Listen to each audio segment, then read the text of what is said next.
Crafty family, it's me. I am here today to show you another piece of happy mail. What is going on?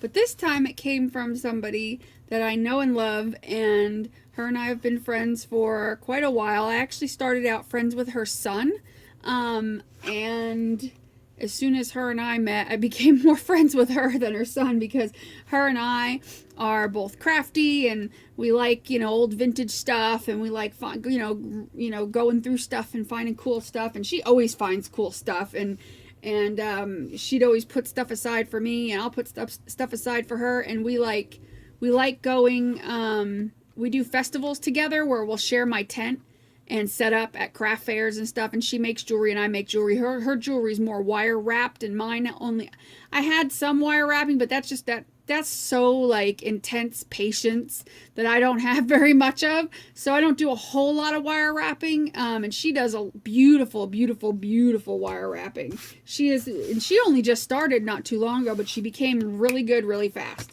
And she's really good at it, and her stuff is beautiful. She's made me a couple of things that were just gorgeous. But recently, and she lives like an hour away, so she recently found like a good deal at Goodwill, and she's like, oh, I got this trim at Goodwill, a whole big bolt of it. She's like, so I'm gonna share it with you. I'm like, cool. So she dropped it in the mail, but she sent more stuff than that. She had some stuff that she found in her attic, because she knows I like old trim and old like seam binding and lace and stuff.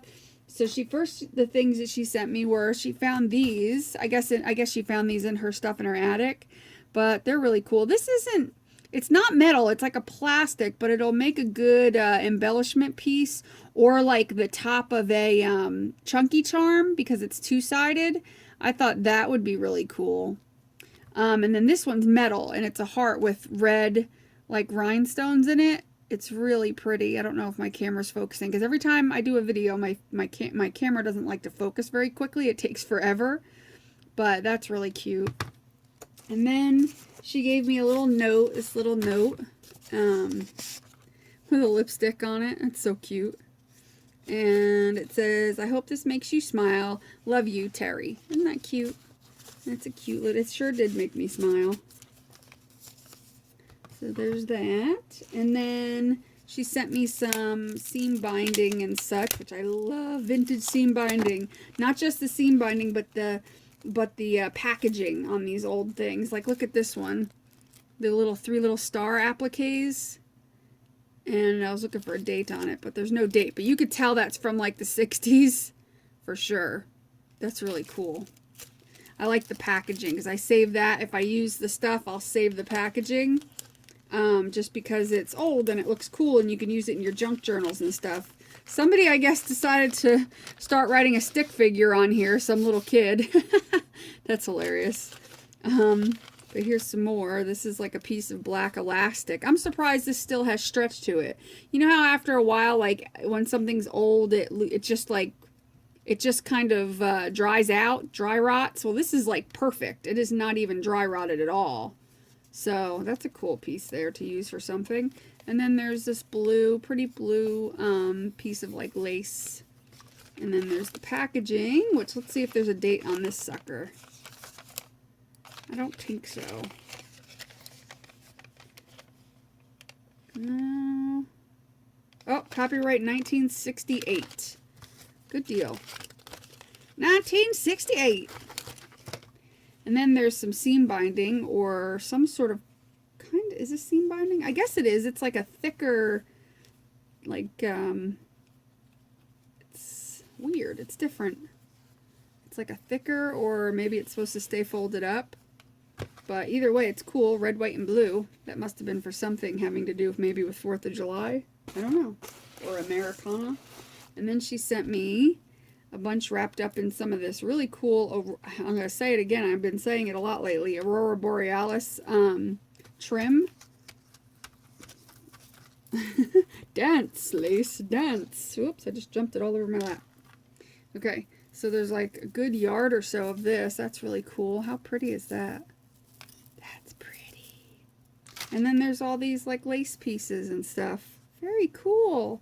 Aw, look how cute that is. That could make a really cute little doll apron for one of my Prima dolls, or one of these. And then there's some of this, and it smells all old. I love that when it smells old. And there's that. And then there's some of these. Very nice. Very, very, very nice. And then here's some more old seam binding and stuff and lace in here. There's yellow and red and cream and like a tan color and blue. Very cool. Very, very cool. Okay, and this is what she bought at Goodwill. She bought an entire bolt of it, which is like enormous, for $3. And she sent me not even half of it. But this is really cool. And this is going to be great for like when I do different things. I love beaded trim because it's so much fun to make and to adorn like journals and boxes and all kinds of stuff with it. And so it's awesome that she sent me as much as she did because yeah, this is a really pretty color. It's a very shabby chic color and will be very, very, very nice on certain projects. I don't have a lot of beaded trim, so this is great. I only have a couple pieces, little pieces of beaded trim, so this is really awesome. This is a lot of trim. And she's going to take it and take off all the beads. It kind of almost makes me sad and want to cry that she's going to take off all the beads to use the beads in her jewelry making, and then she's going to give me the trim when she's done. So she's going to give me the rest of the trim, but she's going to take off the beads. And I'm like, oh no, she's taking off the beads. But I know she needs to use it for her jewelry because she doesn't do the stuff that I do. She strictly does jewelry. So, but yeah, but the trim, regardless, is going to be gorgeous to have. It doesn't matter. That it's a beautiful trim. So I understand that perfectly. So that's what she gave me. That's what I got today from my friend Terry. And another thing I wanted to talk about today, I've been talking about organizing a lot lately because I do organizing and cleaning for a living, and so organizing is a thing that I do, and I'm pretty good at it. And I wanted to talk a little bit about organizing for those who are struggling with, you know, getting motivated to organize or having some issues with being overwhelmed with organizing or that. Get it out. So I just wanted to do like a quick little off the top of my head, just think of some things that might help you guys. And I did I've been doing a lot. I've heard a lot of people saying, oh, help me, I'm having trouble with organizing, any tips or whatever. And so I'll give my feedback. And I hate typing with like a passion. I can't stand sitting there typing because my nails get in the way and I'm not very good at typing. I could type about 35 words a minute, which isn't very much compared to most people. But lately I make a lot more mistakes than I used to. And I think it has to do with my arthritis and stuff. So anyway, it's hard for me to explain in detail how to organize because of it. But I wanted to explain to help those out who may or may not be struggling with organizing their craft room. And I noticed that sometimes, you know, it's usually one or the other, but there are a few gray areas here. Most people, there's usually two types of people when it comes to organizing and who want to organize their craft room. What happens is your life gets busy. Either you get a new boyfriend or new girlfriend, whatever the case. You get a new job. You get a new something that distracts you from crafting, and everybody goes through it. Everybody goes through times in their life when crafting goes on the back burner for a while, and for some people they may not, but I know a lot of people that do. It may go on the back burner for a couple of months, it may go on the back burner for a couple of years. And when that happens and you have a craft room, your craft room becomes disorganized very quickly, because then if you just need one thing, oh, I just need a piece of string, I need something to tie this thing, I just need that, you go in and you rip through things and then you leave it, or you still end up buying some stuff and you just never get around to putting it away, or the room becomes a catch-all for other things, and eventually the room becomes so disheveled that you're just overwhelmed, which is understandable. I mean, and it's understandable that it gets that way, because sometimes when you're in the state of mind that crafting isn't your priority anymore for that period of time, you know, it just becomes easy to put stuff in that room and forget about it. And, you know, or it just becomes messy over time and you just don't have time to keep up with the cleanup as your craft. Sorry, my timer wasn't on and my camera shut off as usual.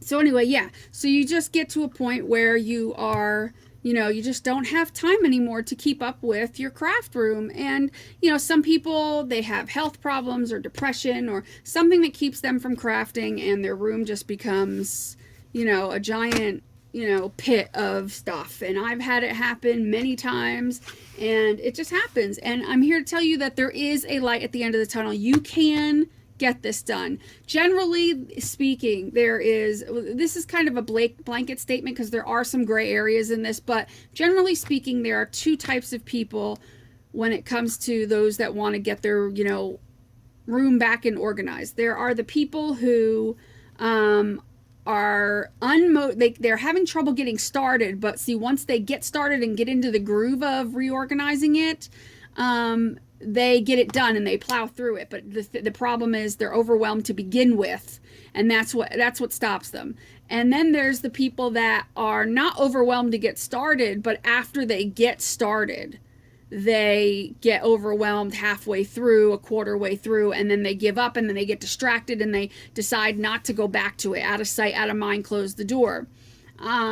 Yeah, but you can do it because the accomplishment you're going to feel for yourself and the enjoyment you're going to get out of the room if you finish it is going to way outweigh that feeling of overwhelm that you felt, and you will get through it. It's not hard. You will get through it and you will do it. The problem is, what happens is always my strategy, if your room is really far gone and you don't think that, there's really much other way to do it but this way, I feel the best way is to pack everything up in boxes loosely. Don't do it so that you're packing everything as if you're packing it away forever. Just pack it in baskets and bins and laundry baskets and Rubbermaid totes or whatever you got. Put some like-minded stuff into the bags. Like, go around and get all your glitters and put them glitters and sprays and stuff in one box. Go around and get all your scissors and this, that, and the other, and just clump things in kind of sort of like loose general stuff that's the same kind of. And you do that first and just get everything out of the room, but don't stick it too far away. Put it in like the hallway right outside your room, because if you stick it in the hallway right outside your room, you're going to see it no matter what you do, and you have to get it done because it's going to be in your hallway. So stick it somewhere where it's going to force you to go through it and get this done.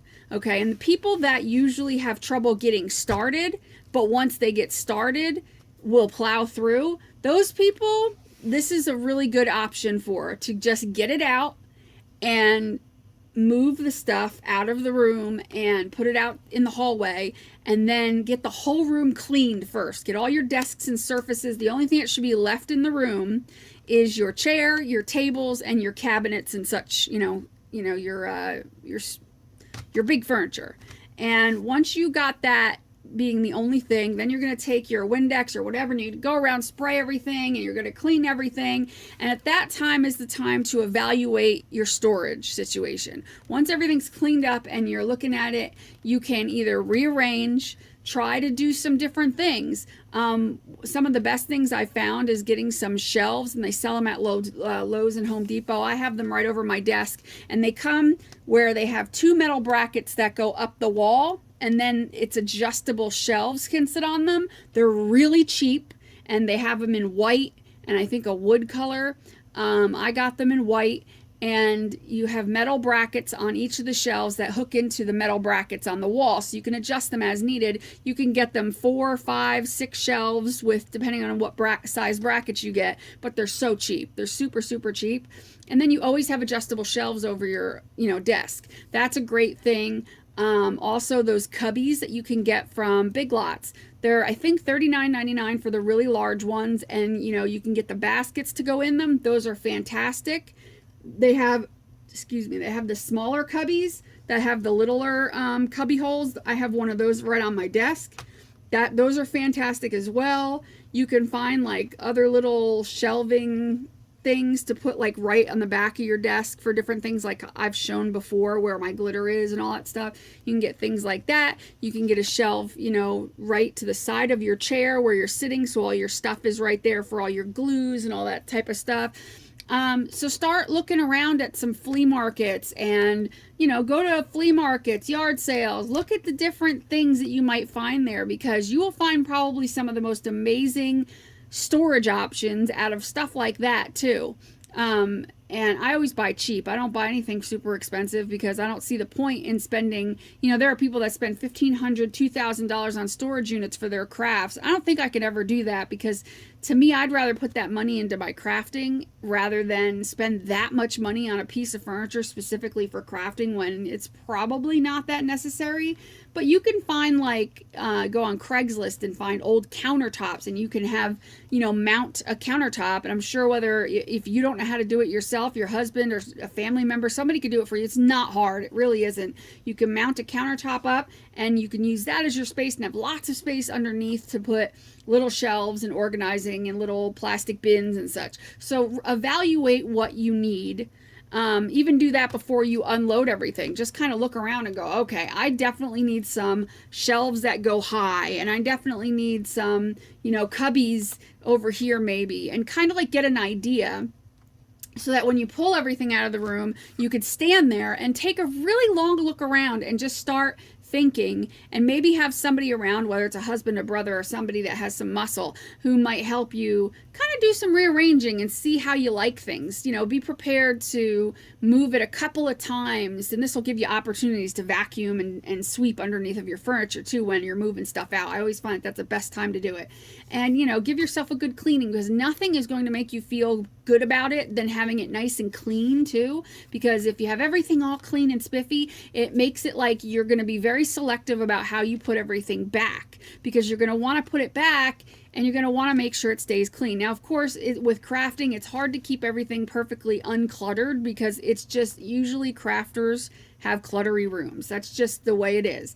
But the best you can do is just start off at least with a clean slate, so that, you know, when you're putting it back together, you're going to take more pride in keeping everything clean and neaterized, and you're going to want to keep it that way if you've put a lot of work into it. And, you know, it becomes very a more thing about pride once you get it done, to not let it get messy again. And that's another thing, you've got to really work at not letting it get that way again. You know, what I do in that situation is, if I have had a period of time where I can't, you know, craft for whatever reason, I at least once a week, you know, even when whether I'm crafting or not crafting, I come in and I dust and I vacuum and I just straighten up just once a week. 15 minutes, it's all it takes. 15 minutes once a week, you know, or, you know, and if you're like avidly crafting every day, then every day, 15 minutes, pick everything up, put it away. You know, don't let it sit on your desk for more than 24 hours unless it's a project you're working on long term. But don't let things just, like my desk right now, it's because I've been really sick.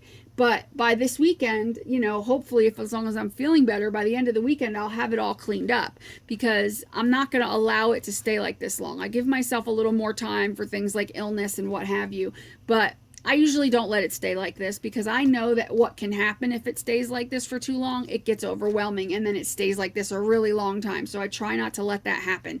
I take time and I say, okay, whether I take it all, scoop it into a box, and then just sit there and sit at my leisure watching TV, because I have my computer monitor is also a TV, so I can watch that over on that side of the room, or put the radio on or music on and just sit and go through singing a song, putting your stuff away. That's the most important. But for the people that have no problem getting started, it's they get overwhelmed, you know, within a few, you know, hours into it, or if they have to stop it all and then they don't go back to it for days and days and then they kind of forget about it. For those folks, my suggestion is, if you're going to take everything out, do, like, you know, if you want to do it that way, you can take everything out, put it in the hallway. But set yourself up a schedule so that you do it, and there's no excuses. Nothing is going to stop you. Put it in your schedule, make it part of your day, just like you would take a shower or cook dinner or eat or go to work. Make it part of your day. If realistically you think that you're only going to be able to work on it 2 or 3 times a week, make sure that's your schedule and keep it that way. You think you can work on it an hour a day, put that in your schedule, but keep that schedule no matter what. If for some reason emergency comes up, that's fine. Once the emergency is over, get right back into your routine. Get it done. You can have it done within a couple of weeks that way. But, I just don't let yourself fall back. Make it a very strict thing that you are not going to let yourself. And like somebody had suggested in another post, and this is a really good idea, and I know this works too. Every day as you get done, if you're going to do it that way where you're going to, do it a little bit at a time, like once, like 3 times a week or whatever, take a picture every time you're done with your, accomplishment for that day as a reminder to look at that picture and say, wow, I got a lot accomplished last time. I need to get in there and get this done. Because also, if you're in the creative mood, it could stop you from being in the creative mood. If you go into your craft room and it's this giant mess, it automatically overwhelms you. It automatically makes you not want to create. How can you create like that? I mean, how can you create when all you see is like towering, boxes of stuff and just stuff everywhere? Your craft space is completely covered with crap. You can't feel crafty. It could turn people into being depressed because they can't let their creativity out. So it's important that if you're a creative person, that you give yourself that, that space. Make sure you have it. Make it important in your life to keep that space open, because even if you're not going to craft every single day, even if you're going to craft once a month, once a week, whatever, make sure that the availability is there for that time when you can craft. Because if you don't feel like doing it for 3 weeks and then you say, oh, I want to craft, but you go in there and go, oh, damn, it's such a mess, and you just turn around and walk out, then that's a missed opportunity to get yourself back into the creative feel. You know what I mean? It's important that you keep that space open always. And for the people, like I was saying, I keep getting sidetracked off this, but for the people that, have no problem getting started, but then, get partway through and then they get distracted and then they stop and they don't want to do it. If you don't have like enough stuff where you feel like you need to pull everything out of the room, you don't have to. The place that you start is the hardest place. And the hardest place generally in a craft room is the place that's around your desk, because that is where all the little stuff is that you use every day, and it becomes very cluttered around that area. Usually I call it my cocoon, because it's like this, I have on all 3 sides of me, I have like stuff everywhere, and it's like stuff, because I want it all in arm's reach, and that's important. So you start with that biggest area. So once you get that accomplished, it becomes very easy. Section your room off into 4 sections. So like as if you have a peanut butter and jelly sandwich that you make for a kid and you cut it in 4s. Okay, let's say this section is where your main desk is. Start there. Take anything out of that main desk area. Like first, before you do anything, is in those 4 sections, decide how you want it set up. Even if you hadn't taken everything out yet, you don't have to. Decide where you want everything. Like if you want your main desk here or there or wherever, decide where that's going to be. Okay, if you want to keep your main desk where it is in that upper left-hand corner, because most rooms are kind of squarish, so you can kind of, cut it into sections. So let's say your desk is there. Let me get a piece of paper. This might make it easier for you. Okay. Let's see. Okay. So let's say your room is a typical kind of bedroom-ish or office. What happened to my marker? What? Well, that's the weirdest thing I've ever seen. Well, that's very distracting. Huh. That was just really bizarre. Anyway, it had like I don't know. I just don't know. But what is wrong with this marker? Ugh. All right, my markers are dying apparently. Okay, so there's your room. Okay, let's say this is where your desk is, and this is where you keep all your little stuff. Okay, decide in your room, stand right in the middle and decide, okay, so I'm going to keep my desk there, and this section here will be for like all my Sizzix and my machines or my, this, that, or whatever. You choose where you're going to put things. Let's say your closet is on this wall over here. If you have a closet, you don't even bother cleaning out your closet first. Do the room first. Don't do the closet yet. Ignore the closet. Don't put anything in the closet, but ignore the closet. If you find anything in the room that you think you want to put in the closet, put that outside the room for now. Okay? And worry about the main part of the room. Don't worry about the closet at all. That you're going to do on a separate time. It'll be easier that way, less overwhelming. Pick one thing at a time. That's why I'm telling you to do your quadrants of your room. 2, 3, 4. So you start off here. You make sure that the only things that's in this section 1, where your desk is, are the things that you need immediately. So if you find anything in sections 2, 3, or 4 that belong in section 1, like glues, scissors, glue dots, things that need to be close to you, glue sticks, decorative scissors, paint brushes, whatever, stuff that you use like in your immediate area, stick it over there. Even if you don't put it away yet, stick it in that area only. Okay, if you find anything in section 1 that belongs in the crafting machine area, or the, I don't know, books and stuff, like this where you keep all your papers and your books, like your scrapbook papers and your old books and things that you like to alter and whatnot, or, whatever section you're deciding that 2, 3, and 4 are going to be. If you find anything in section 1 that belongs in any one of these sections, put it there. Just go shove it as close to the corner of the room as you can so that that's in that section. Once you kind of play that little game where you've gone in a circle and you've gotten everything out of section 1 that doesn't belong there, and then take a walk through sections 2, 3, and 4, find anything that doesn't belong there and put them in their appropriate sections, you might have a big mess on the floor afterwards, but at least it's all in the right spot. And at that point, all you have to do is go through and put it away. Go through at that point and take everything off of all your surfaces in section 1, reorganize, because everything's right there. You know what belongs there now, so that becomes easy. So one day you can do that. The next day you can work in section 2. Everything's already there. It just needs the bones, taken down to bare bones, clean all of your surfaces off, and then put it back in a better order so that it stays nice and neat. Figure out if you need different storage, whatever. Each section is going to be its own entity. Move to section 3. Work on that section, yada, yada, yada. Same thing. This way, section 1 is done. When you get section 1 done and you're able to start looking at that section and seeing a beautiful workspace, you're going to want to get sections 2, 3, and 4 done so you can get crafting. So it's going to motivate you to finish sections 2, 3, 4. And then once all those sections are done and you have all this stuff out in your hallway for stuff that's going to go in your closet, pick like the following weekend to tackle the closet. That's where you pull everything out of that closet and put it into the middle of the floor right here. And you start slowly going through it. Oh, maybe I find something in the closet that I put away, but now I want in sections 2 or 3 or 4 or 1. And you start incorporating that stuff in. And then you take the stuff that's out in the hallway that you wanted to put in the closet, and it's sitting in the hallway in baskets along the wall.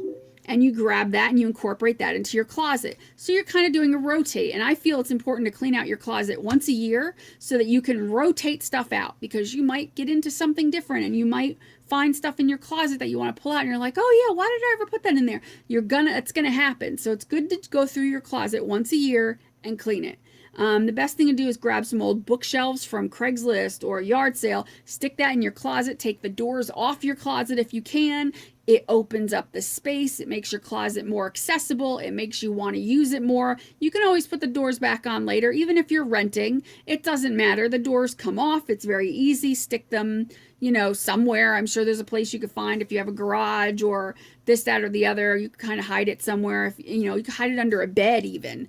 But taking the doors off makes a world of difference, because not only does it open up the space on either side of the closet where the door is going to open and take up some good storage space, but it also makes your closet visible, and you're going to have more chance of going in there and looking in there when you need something instead of it being out of sight, out of mind. So I hope that has helped you in that, and I've seen people that have had, their craft rooms were piled high with boxes and boxes and boxes. Don't let that bother you. Once you pull everything out of the room, because that's the hardest part, just pulling everything out. Putting everything back is not as hard. It becomes fun because you're going to go through it a box at a time, and you're going to put each of the things in the sections that you have decided, that you've designated after you get your new furniture or new storage or whatever, you're going to go through and you're going to section off your room into 4 sections, and you're going to start going in there and you're going to start putting things back. And you're going to start getting into the groove, and you're going to make yourself go through box by box, and you're going to make sure, of course, you already have shelving and storage available. That's the worst thing, is to get in there and realize you don't have enough storage. Then it becomes overwhelming because you just don't have anywhere to put things. Well, let me tell you, I have so much stuff in this room that it's shocking. People walk in here and they can't believe how much stuff I have in here. And it's pretty well organized. It's not as organized as I'd want it right now because I'm moving. And so things are very hectic in my house. This is why I hate it. I hate being in the process of moving and packing other parts of the house. It makes me neglect. So I need more space, clearly. And I need better organizing when I move, which I'm planning to move. So but it is still organized. It's still organized. I still have everything I need. It just might be a little bit more disheveled than I like it normally, and that's only a temporary thing for me, because I can't stand letting anything stay for very long.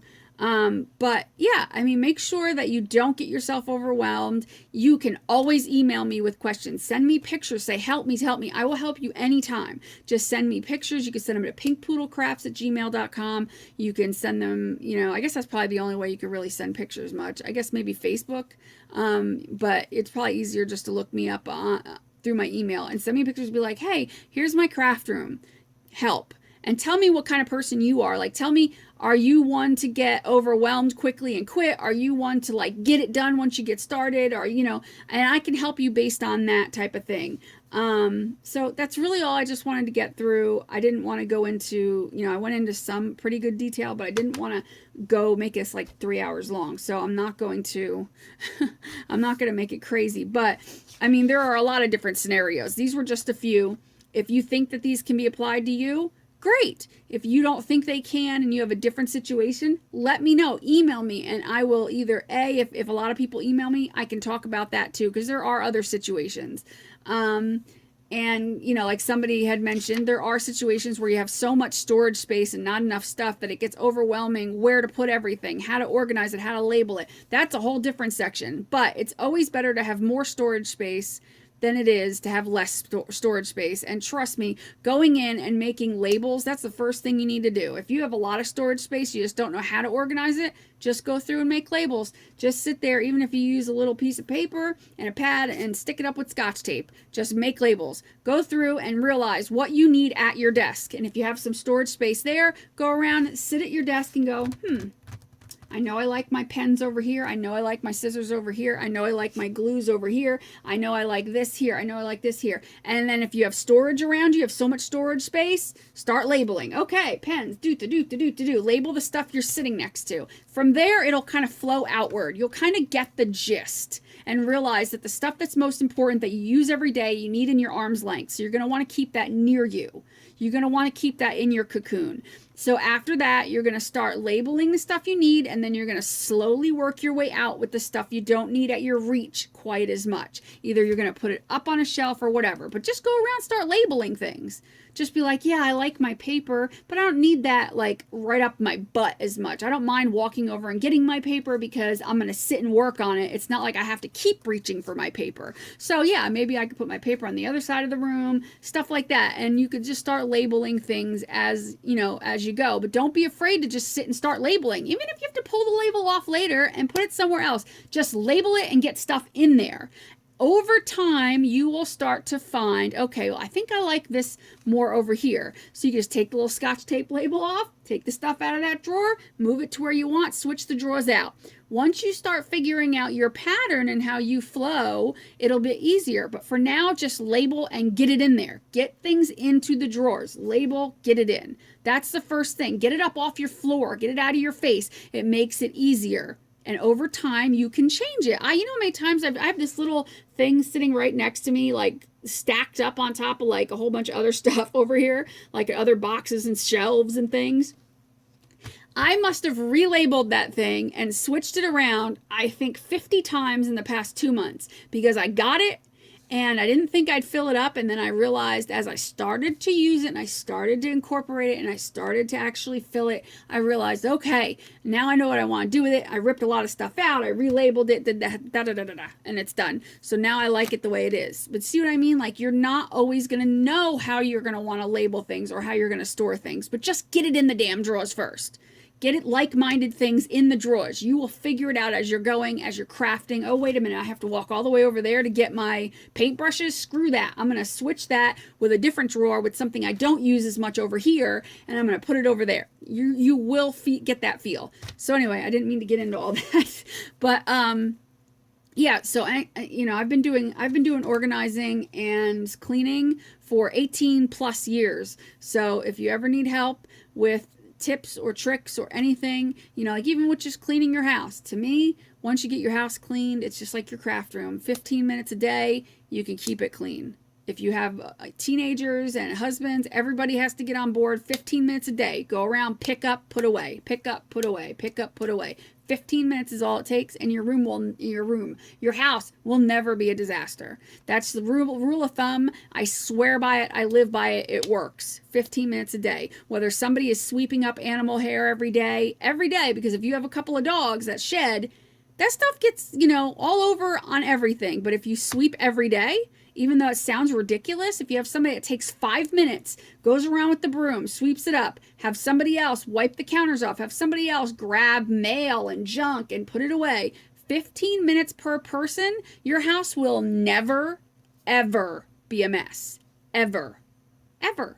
It will never be a cluttered mess. Now, yes, of course, it takes more time to clean bathrooms and stuff like that, but that's where you delegate. So anyway, I digress. We're not going to get into that. That's like a whole other bug. But if you need help, just let me know. Like I said, PinkPoodleCrafts@gmail.com. You can email me anytime. Just give me 24 hours to get back to you, because sometimes I get just a little bit busy. So anyway, make sure you do what you love what you do. Thanks so much for subscribing and hanging out and watching my crazy weirdness random videos, which are sometimes about weird things. I don't know. I love you guys. Make sure you have a great day. Bye.